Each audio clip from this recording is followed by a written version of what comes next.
When I moved into my new apartment, I was thrilled. It was a cozy little place with a nice view, and I thought I had found a perfect home. The walls were freshly painted and the floors gleamed with a recent polish. The building itself had a quaint charm, reminiscent of older, more peaceful times. Little did I know, my new neighbor would turn my life into a nightmare.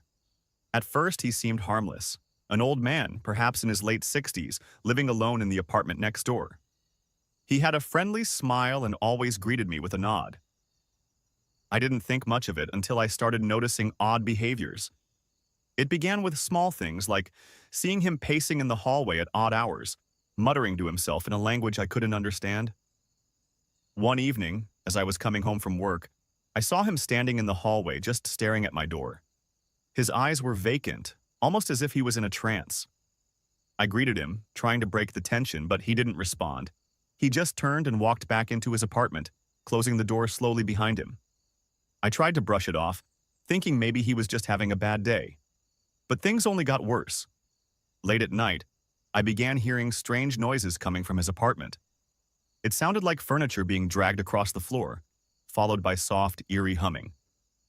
The sound was unsettling, like a lullaby from a forgotten time, and it went on for hours, making it impossible for me to sleep. Some nights, the humming would stop abruptly, only to be replaced by what sounded like whispered conversations, though I could never make out the words. One night, I gathered the courage to knock on his door and ask him to keep it down. He opened the door just a crack, and the smell that wafted out was unbearable, like rotting meat and something metallic, a stench so thick it seemed to cling to my clothes. His face appeared in the narrow opening, eyes wide and bloodshot. "I'm sorry if I disturbed you," he said in a hoarse whisper. "I'll keep it down." But he didn't. The noises continued and they were getting more unsettling. There were nights I could hear what sounded like muffled cries, and other times it was a strange, rhythmic tapping. I reported it to the building manager, but they dismissed it, saying he was just an old man living alone. The manager assured me that they would look into it, but their assurances felt hollow, and the strange occurrences persisted. One weekend, I decided to visit my family and get away from the constant noise. When I returned, I found a note slipped under my door. It was from my neighbor. "I know you've been watching me," it read. "You should mind your own business, or else." Fear gripped me. What did he mean? Was he spying on me? I installed a security camera in the hallway to keep an eye on things. The footage revealed something horrifying. Every night around 3 a.m., my neighbor would come out of his apartment and stand in front of my door, staring at it for hours, sometimes whispering inaudible words. His posture was stiff, almost unnatural, and his eyes seemed to glow faintly in the dim hallway light. It was as if he was in a trance, a puppet to some unseen force, and I began to dread the small hours of the morning. The final straw came one night, when I woke up to find my front door slightly ajar. I was sure I had locked it before going to bed. I checked the security footage, and what I saw made my blood run cold. My neighbor had entered my apartment while I was asleep. He walked around, touching my furniture, and stood by my bed, watching me for what felt like an eternity. Then, he left, leaving the door open behind him. I called the police, and they arrested him. It turned out he had a history of mental illness and had been off his medication for months. They found disturbing items in his apartment, photos of me taken through my window, personal belongings that had gone missing, and a journal detailing his obsession with me. The journal was filled with ramblings about our supposed connection, with pages and pages of incoherent thoughts and disturbing sketches of my face. I moved out the next day, unable to stay another minute in that apartment. The whole experience left me traumatized, and I still have nightmares about it. Sometimes, I wake up in the middle of the night, convinced that I hear that eerie humming, and I can't help but check if my door is locked. The trauma of those nights lingers with me, a shadow that refuses to be dispelled by the light of day. As time went on, I tried to piece together more about my neighbor's life. I spoke with other residents in the building, and they told me strange stories about him. Some mentioned seeing him speaking to himself in the basement, holding what looked like old tattered books.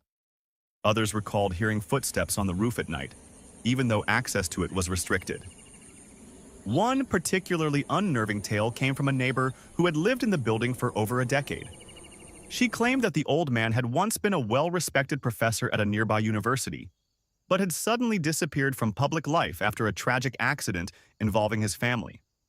Curiosity got the better of me, and I began researching his past. The university records confirmed that he had indeed been a professor of ancient languages and occult studies.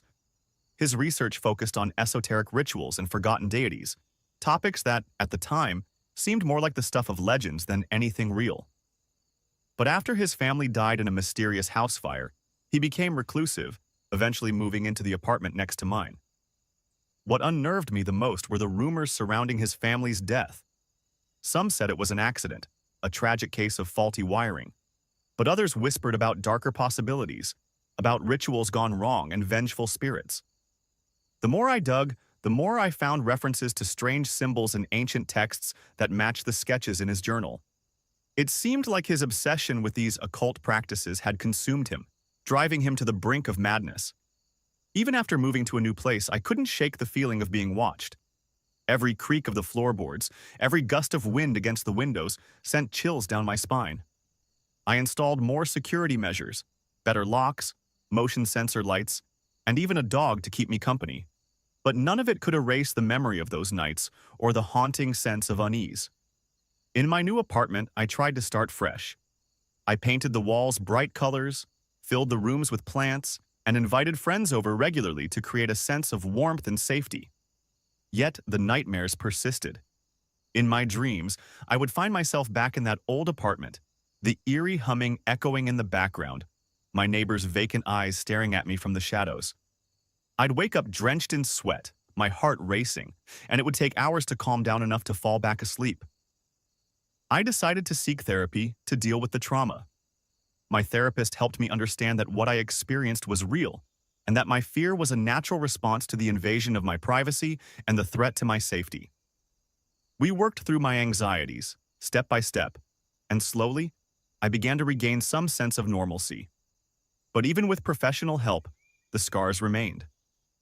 As part of my healing process, I started writing about my experiences. I chronicled every detail, from the moment I moved into that cursed apartment to the day I left it behind. Writing became a form of catharsis, a way to exorcise the demons that had taken root in my mind. I shared my story online, hoping that it might help others who had gone through similar experiences. The response was overwhelming. People reached out with words of support, sharing their own stories of haunted pasts and encounters with unsettling neighbors. In time, I found a new sense of purpose. I became an advocate for mental health awareness, particularly focusing on the importance of community and support systems. I realized that my neighbor's descent into madness was not just a personal tragedy, but also a failure of the system that should have been there to help him. His story, intertwined with mine, became a catalyst for change. I still carry the weight of those dark days, but I've learned to find strength in my vulnerability. The fear that once paralyzed me has become a driving force for compassion and understanding. I'll never forget the horror of that apartment, but I've come to see it as a part of my journey, a chapter in the story of who I am. As I continue to move forward, I remain vigilant, always mindful of the shadows that lurk just beyond the light. But I no longer live in fear. I've reclaimed my life, my sense of safety, and my peace of mind. And while the past will always be a part of me, it no longer defines me. I am more than the nightmares that once haunted my nights. I am a survivor, a storyteller, and a beacon of hope for others navigating their own darkness. In an old residential building, Sarah had finally found her dream apartment. After years of renting and moving from place to place, she was thrilled to have a space to call her own.